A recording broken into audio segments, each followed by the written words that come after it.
बिस्मिल्लाहिर्रहमानिर्रहीम। अस्सलामुअलैकुम।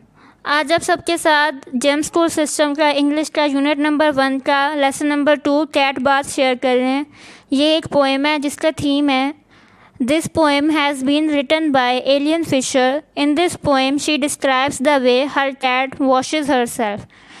ये नज़म एलियन फिशर ने लिखी है और इसमें ये बता रही है कि एक बिल्ली अपने आप को कैसे धोती है। इसके कुछ डिक्टेशन वर्ड्स हैं। पहला डिक्टेशन वर्ड है friend, FRIEND, friend. Washes, WASHES।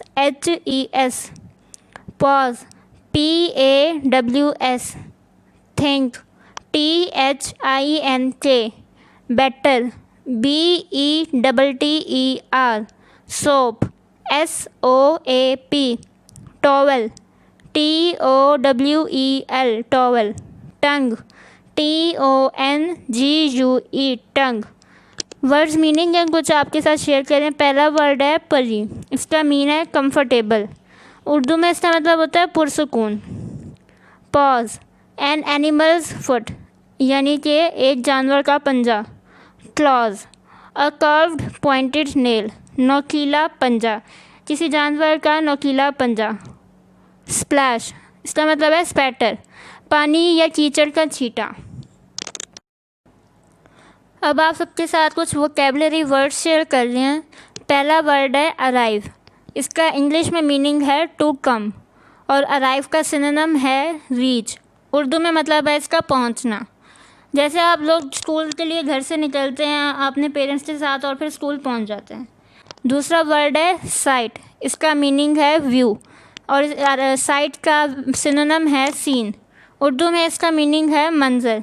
जैसे आप लोग घूमने के लिए जब मरी वगैरह जाते हैं वहाँ पे पहाड़ वगैरह देखते हैं, वो मंज़र बहुत खूबसूरत होता है। तीसरा वर्ड है अफ्रेड। इंग्लिश में इसका मीनिंग है फ्रैटन और सिनोनिम है इसका स्केर्ड। इस उर्दू में इसका मतलब है खौफ। आप घर से जब भी अकेले बाहर जाते हैं, कोई कुत्ता या खौफनाक जानवर देख लेते हैं तो आप लोग डर जाते हैं और फ़ौरन भाग के घर वापस आ जाते हैं। चौथा वर्ड है चीर। इंग्लिश में इसका मीनिंग है जॉय। सिनोनिम में इसका है हैप्पीनेस, यानी खुशी। जब आप लोग बहुत इम्तिहान में पास होते हैं, आप बहुत ज़्यादा खुश होते हैं, या आपकी जब बर्थडे होती है आपको अच्छे अच्छे गिफ्ट्स मिलते हैं तो आप बहुत खुश होते हैं, और तो उसे कहते हैं चीर, जॉय। पांचवा वर्ड है किलिंग। इसका इंग्लिश में मीनिंग है an act of causing death. Synonym है मर्डरिंग। उर्दू में इसका मीनिंग है कत्ल करना। आजकल लोग बहुत ज़्यादा जानवरों को बेदर्दी से कत्ल कर रहे हैं, बार बार कुत्तों को जहर दे देते हैं। वो हमारे खैर होते तो ख़तरनाक हैं, लेकिन मारना अच्छी बात नहीं होती। और कश्मीर में भी आजकल लोग मुसलमानों को हिंदू की पुलिस मुसलमानों को मारे जा रही है, कत्ल कर रही है। फिर है सजेस्ट। इंग्लिश में इसका मीनिंग है रिकमेंड। इसका सिनोनिम है काउंसिल। उर्दू में इसका मतलब है तजवीज़ करना, यानी कि कोई भी आपको जब आप परेशानी में होते हैं तो आपको समझ नहीं आ रहा होता कि हम क्या करें, तो आप अपनी टीचर से या अपने पेरेंट्स से या अपने बहुत अच्छे क्लोज़ फ्रेंड से मदद मांगते हैं, तो वो आपको अच्छी एडवाइस देते हैं। वो आपको सजेस्ट करते हैं कि ये काम कर लो, ये करने से तुम्हारी परेशानी हल हो जाएगी। उसके बाद वर्ड है क्लाइंब। क्लाइंब का मीनिंग है गो अप। गो अप, इसका सिनोनिम है असेंड, यानी कि चढ़ना। आप जब माउंटेन एरिया पे जाते हैं, माउंटेनियरिंग करते हैं, वहाँ पे आप पहाड़ों के ऊपर चढ़ते हैं। बहुत सारे लोगों को शौक़ भी होता है पहाड़ों के ऊपर चढ़ने का। उसके बाद नेक्स्ट वर्ड है आइडिया। आइडिया का मतलब है थॉट। इसका सिनोनिम है प्लान, यानी ख्याल आना। गर्मियों की छुट्टियों में बच्चों को बहुत ज़्यादा शौक़ होता है कि अब हमारी छुट्टियां हो गई हैं, हम फारिग हो गए हैं, तो हम कहीं अच्छी जगह पे जाने का प्लान करें, मरी वगैरह जाएं, अच्छी सी जगह नारंग का गंग, वहाँ पे जाके हम अपनी गर्मियों की छुट्टियां गुजारें। विस्पर। विस्पर का मीनिंग है स्पीक सॉफ्टली। इसका सिनोनिम है मटर। उर्दू में इसका मतलब है सरगोशी। आप जब अपनी क्लास में बैठे होते हैं तो टीचर जब लेक्चर दे रहा होता है तो आप अपने दोस्त से जब खामोशी से बात करते हैं तो उसे कहते हैं विस्पर, आराम से बात करना। नेक्स्ट वर्ड है विलिंगली, विद कॉन्सेंट। इसका सिनोनिम है चीरफुली, यानी कि रज़ामंदी से। जब आपके पेरेंट्स आपको कोई काम कहते हैं तो आप खुद भी उसे करना चाह रहे होते हैं। अगर वो आपको कहें कि क्रिकेट खेलो, लेकिन आप अगर उनसे नाराज़ हों लेकिन आप उनसे खेलना चाह रहे हो तो आप सोचते हैं कि अच्छा चलो खेल लेते हैं, कोई बात नहीं। उसे कहते हैं विलिंगली, यानी आप खुद भी चाहते हैं कि हम वो काम करें। नेक्स्ट वर्ड है फूल। फूल का मीनिंग है स्टूपिड और इसका सिनोनिम है नॉनसेंस। उर्दू में इसका मतलब है बेवकूफ़ होना। छोटे बच्चे जो होते हैं वो अपनी मामा पापा की बात नहीं मानते, शरारतें करते रहते हैं। उनके मामा पापा उन्हें मना करते हैं लेकिन फिर भी वो शरारतें करते रहते हैं। उसके बाद नेक्स्ट वर्ड है ग्रैंड। ग्रैंड का मीनिंग है बिग और इसका सिनोनिम है लार्ज। उर्दू में इसका मतलब है बड़ा होना। जब आप क्रिकेट का मैच देखने स्टेडियम में जाते हैं तो आप वहाँ पे देखते हैं कि वहाँ का जो ग्राउंड है वो बहुत ज़्यादा बड़ा होता है, उसे कहते हैं बिग होना। उसके बाद है ईगरली। ईगरली का मीनिंग है कीनली और इसका सिनोनिम है कॉर्डियली। उर्दू में इसका मतलब है शौक़ से।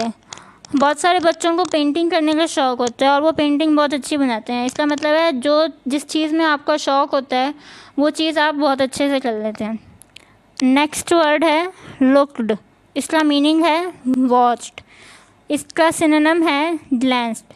उर्दू में इसका मतलब है देखा, यानी कि जब आप किसी नई जगह पे जाते हैं, मॉल वगैरह में, बहुत खूबसूरत से मॉल्स में, तो वहाँ पे आप हर चीज़ को गौर से देखते हैं क्योंकि आप वहाँ पे पहली दफ़ा गए होते हैं।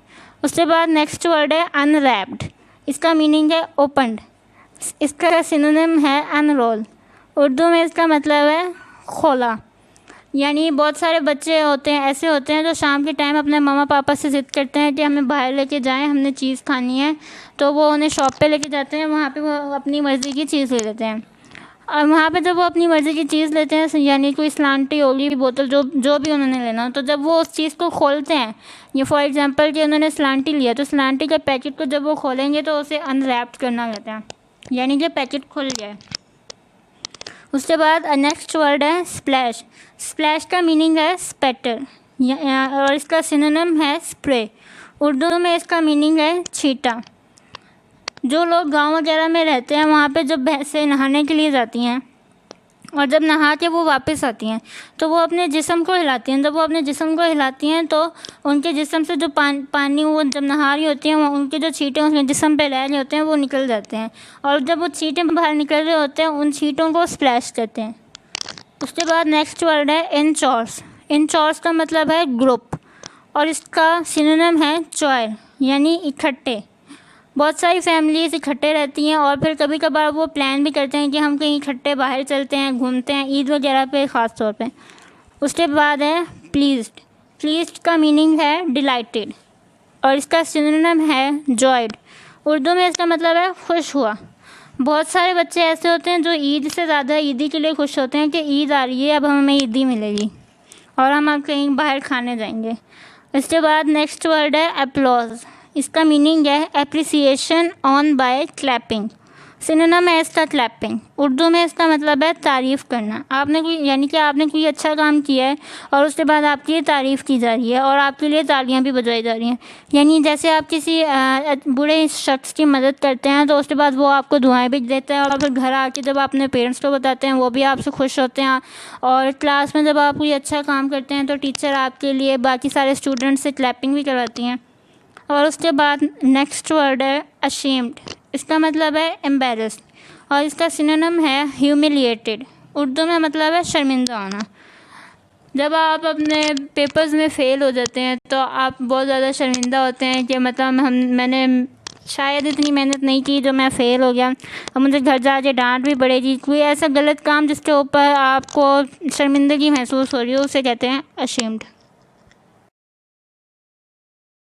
मज़ीद डिस्कस करने से पहले इस वीडियो को लाइक करें, वीएन वर्ड को सब्सक्राइब करें और बेल आइकन पर ज़रूर क्लिक करें। शुक्रिया। बच्चों, अब आप सबके साथ वर्ड्स के कुछ सेंटेंसेस हम शेयर कर रहे हैं, इनके मीनिंग्स आपको बता देंगे और इसके बाद आप इन वर्ड्स से खुद भी सेंटेंसेस बना सकते हैं। पहला वर्ड है परी। इसका मीनिंग होता है कंफर्टेबल। इसका सेंटेंस है माई कैट इज़ अ परी friend for me. Next word है पॉज, यानी कि पंजा, किसी जानवर का पंजा। इसका सेंटेंस है द डॉग इंजर्ड हिज पॉ। नेक्स्ट वर्ड है क्लॉज। ये भी तकरीबन पॉज के सिमिलर है। इसका मतलब है, क्लॉज का मतलब है नोकीला पंजा। इसका सेंटेंस है animals have curved nails in their claws. Next word है स्प्लैश। इसका मतलब है पानी के छींटे। इसका सेंटेंस है a splash makes the dress untidy. इसके बाद नेक्स्ट वर्ड है रंग यानी बजाना। इसका सेंटेंस है द पियन हैज़ रंग द बेल। दोस्तों वीएन वर्ल्ड को सब्सक्राइब करना मत भूलिए, वीडियो को लाइक करें, शेयर करें और कमेंट सेक्शन में अपनी राय का इजहार ज़रूर करें। शुक्रिया।